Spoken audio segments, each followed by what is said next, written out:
네, 안녕하세요. 제가 이제 라오스에 오래 살면서 유튜버를 하다 보니까 알아봐 주시는 분들이 많으시더라고요. 사실은 3일 전이었는데 제가 콩마트에 앉아 있었죠.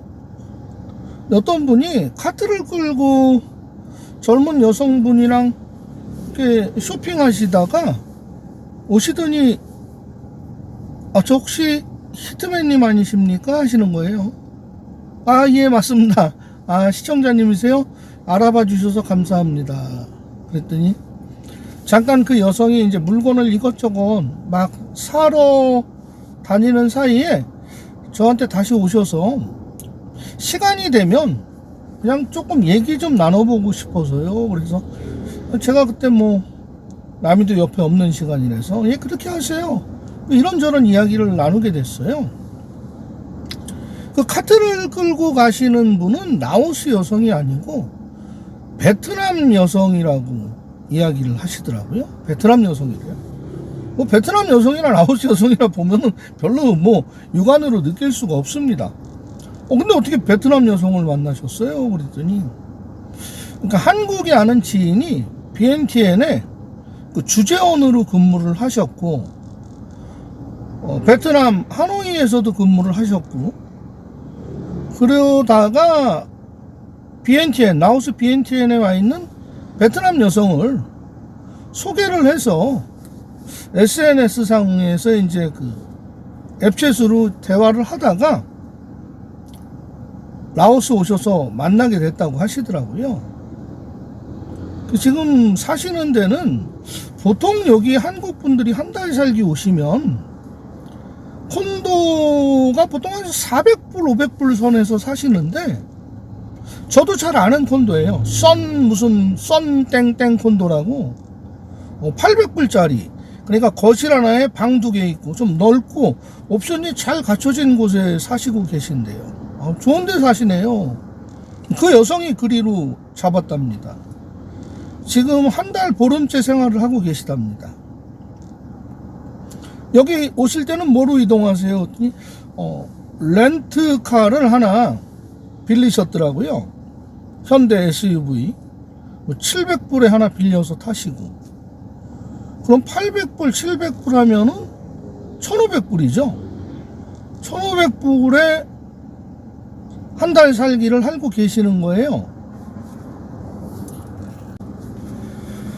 생각보다 돈이 많이 들어가시네요. 그랬더니 제가 드리고 싶은 얘기가 이 보통 라오스 여성들 같이 한 달 살기 이렇게 하면 얼마 정도 비용을 주나요? 그러는 거예요. 그래서 제가 그게 공식적으로 나와 있는 게 아니라 코로나 전에는 1,500불 600불 주면은 됐던 거로 아는데 요즘은 보통 1,000불 이상을 줘도 같이 지낼 만한 사람들이 나서질 않습니다. 라오스 여성들도. 지금 그 베트남 여성한테는 얼마나 주세요? 그랬더니 처음부터 만나서 얘기할 때 1,400불을 주기로 했대요. 한 달에.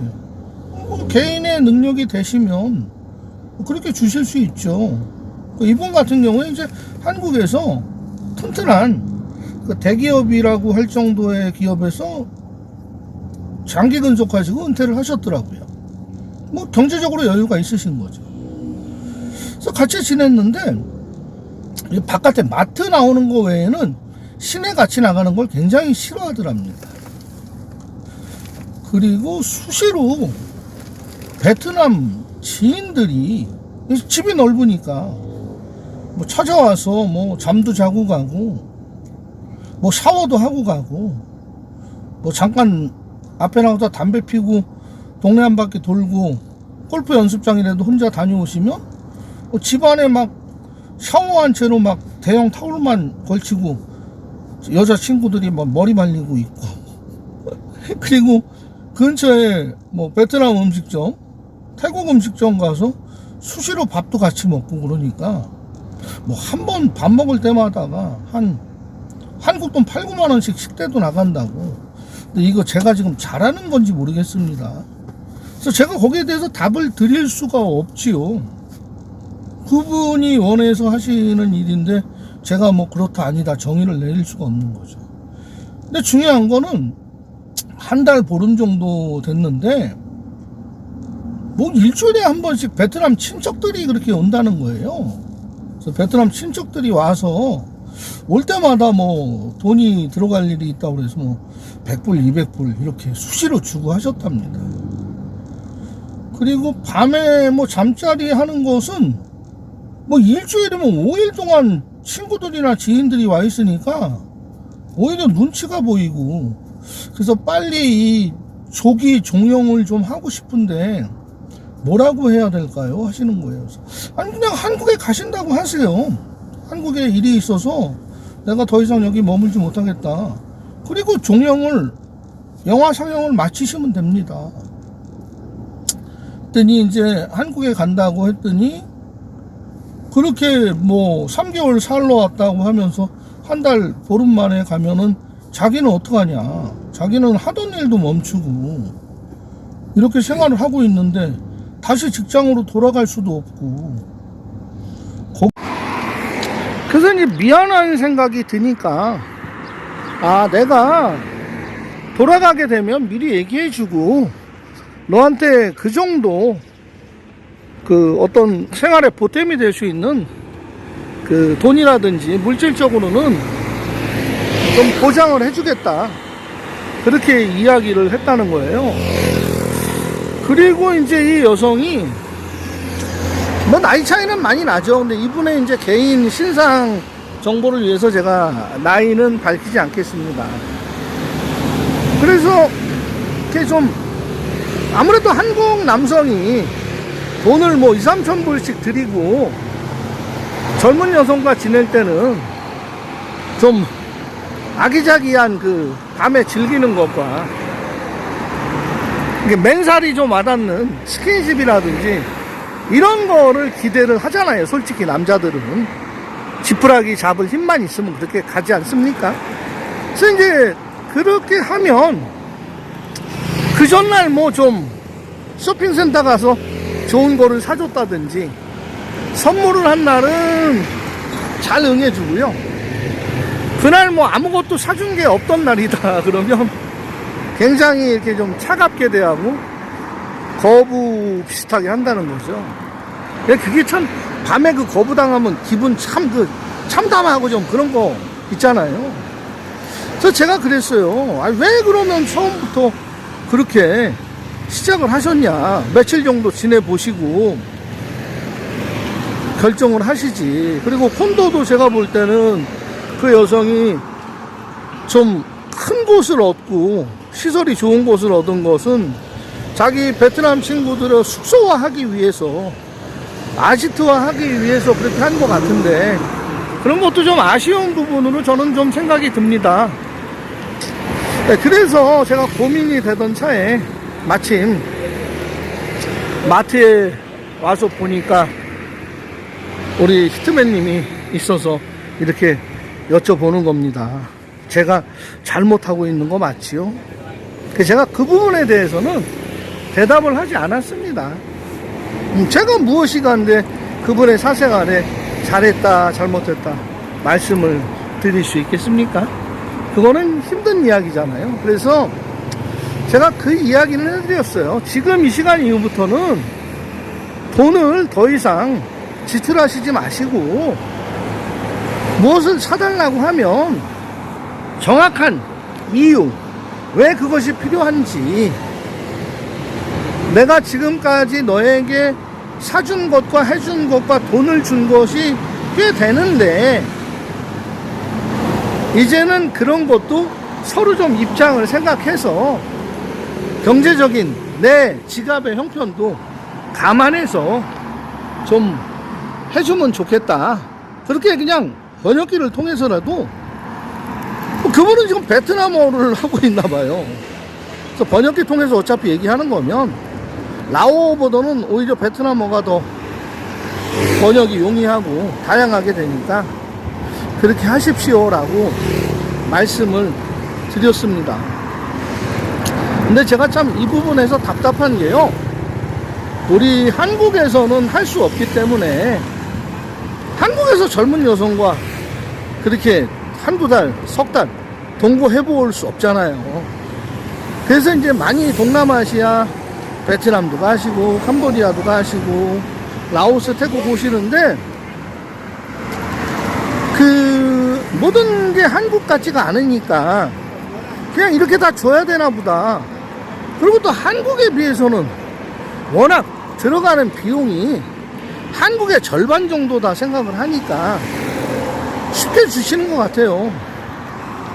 아이고 뭐 집 렌트 800불, 차량 렌트 700불, 그 아가씨한테, 베트남 아가씨한테 준 1400불. 근데 여기서 하나 제가 조금 미심쩍은 부분이 있었어요.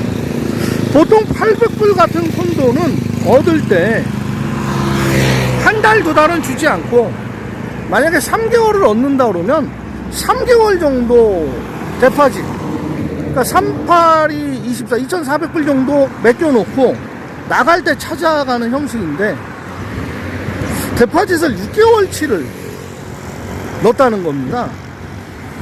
그럼 68, 48, 4800불을 넣고 그 콘도를 얻은 사람의 명의도 우리 그 한국분 이름으로 안 하고 그 베트남 친구가 라오스 친구를 데려와서 라오스 친구 이름으로 얻었다는 거예요. 그래서 왜 그러냐 그랬더니 이 콘도는 한국인 이름으로 짧은 기간 렌트를 주지 않는다. 이게 지금 의문이 가는 겁니다. 그래서 그렇게 얻었다는 거예요. 물론 베트남 여성이랑 살면 좋은 거는 하나 있어요. 라오스 여성이랑 살면 혼인신고 안 하고 사니까 문제가 될 수 있는 부분이 분명히 있습니다. 그러나 여성의 국적이 라오스가 아니고 베트남이고 태국이거나 미얀마라면은 라오스 공안에서 타치할 수 있는 부분이 아닙니다. 건들지 않습니다. 남성도 외국인, 여성도 외국인인 경우에는 그런 쪽에는 자유로울 수 있는데 제가 다른 부분은 개인의 선택으로 지출을 하셨다고 생각을 하지만 그 집세를 얻는데 800불짜리 콘도를 얻는데 6개월치 집세를 맡겨놨다는 것은 나중에 나올 때 베트남 여성 이름도 아니고 라오스 친구 이름으로 해놨다고 하잖아요. 그 부분에서는 조금 자세히 신중하게 대하시라는 이야기를 해드렸어요. 라오스 사람들은 그렇게까지 잔머리를 쓰지 않고 의도적이지 않습니다. 그러나 베트남 사람들은 상당히 계획적이고요. 알 수 없는 돌발의 무기들을 가지고 한국 사람들을 당황하게 합니다. 베트남에서 서로 정분 쌓고 몇 달 동안 잘 살다가 갑자기 남자가 추방이 돼요. 쉽게 얘기하면 경제활동이 없는 사업자 등록증을 가진 사람 업체에 비자를 취득해서 가짜 비자. 그래서 추방된 한국인들이 많아요. 근데 추방이 돼서 나와서 내가 왜 추방된 거야? 도대체 누가 나한테 이런 짓을 한 거지? 어느 정도 뭐 모터사이클을 사줬다, 차를 사줬다, 집에 가전제품 전체를 다 들여놔줬다. 저금이 좀 오고 갔다 하면 그 집안에 그 여성의 오빠라든지 일가 친척이 그런 일을 꾸며서 한국 남성을 추방시키는 거죠. 그러면 추방시키면 그 재산과 그 가전제품이라든지 모터사이클이나 차량에 대한 명의는 누구가 되나요? 베트남 사람이 되는 거죠. 근데 이런 일들이 지금 베트남뿐만 아니라 동남아시아에 많이 벌어지고 있다는 이야기입니다. 굉장히 좀 속상하죠, 한국인 입장에서. 이런 것들도 좀 알아두시면 좋을 것 같습니다. 라오스 분들은 그나마 그래도 좀 순수하고요. 뭐 돈을 조금 좀 많이 받아보겠다는 생각은 하지만 뭐 집을 계약하는데 제3자를 내세우고 이 사람이 나하고 한두 달 정도밖에 안 살 거야, 길게.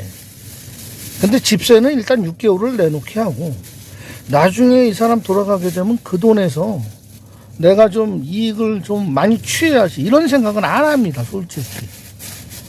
이용업소 여성들도 그래요. 그냥 뭐 누가 돌아가셨다, 뭐 집안에 일이 생겼다, 뭐 금부치 사달라, 뭐 돈 달라 정도죠. 이런 계획적인 플랜에 의해서 움직이지 않는데, 베트남 쪽 사람들은 아무래도 그 자본주의 경제에 아주 그 예민하고 민감하게 반응을 합니다. 깨어나 있죠, 돈에 대해서. 그래서 그런 그 어떤 계획을 세워서 한국인을 대한다는데, 근데 라오스에서 라오스 여성을 만났으면 좋은데 라오스에서 베트남 여성, 근데 베트남 사람들이 사실 많이 들어와 있고요. 중국 사람들은 많이 들어와 있지만 중국 사람들은 주로 남자가 많이 들어와 있어서 뭐 중국 여성을 여기서 한국인이 만나서 산다는 것은 좀 현실적으로 좀 어렵습니다. 태국 사람들도 어느 정도 이제 빠꾸미가 되고 산수계산이 빨라졌지만, 뭐 제가 좀 전에 얘기한 그 마지막 부분에 집을 얻어가는 거에서 나중에 내가 이 사람하고 한 달 보름 2달 살아놓고 돈은 돈대로 1,400불씩 받고 선물도 받고 친구들 와서 쓰는 비용 다 쓰게 하고 나갈 때 이 콘도에 있는 보증금도 내가 어떻게 접수를 해봐야지라는 생각을 안 한다는데, 베트남 사람들 만날 때는 조심을 좀 하시는 게 좋을 것 같다는 이야기 드리면서, 오늘 그 시청자님이 저를 알아봐 주시고 해주신 이야기, 본인한테 허락을 받고 절대 그분이 누구라는 짐작조차 하지 않는 정보 노출을 하지 않고 영상에 올리는 것입니다. 악성 댓글은 삼가해 주시고요. 구독, 좋아요, 알람 설정, 댓글 저에게, 라미에게, 라미 엄마 세 식구에게 큰 힘이 됩니다. 오늘 영상 마칩니다. 내일 영상에 또 뵙겠습니다.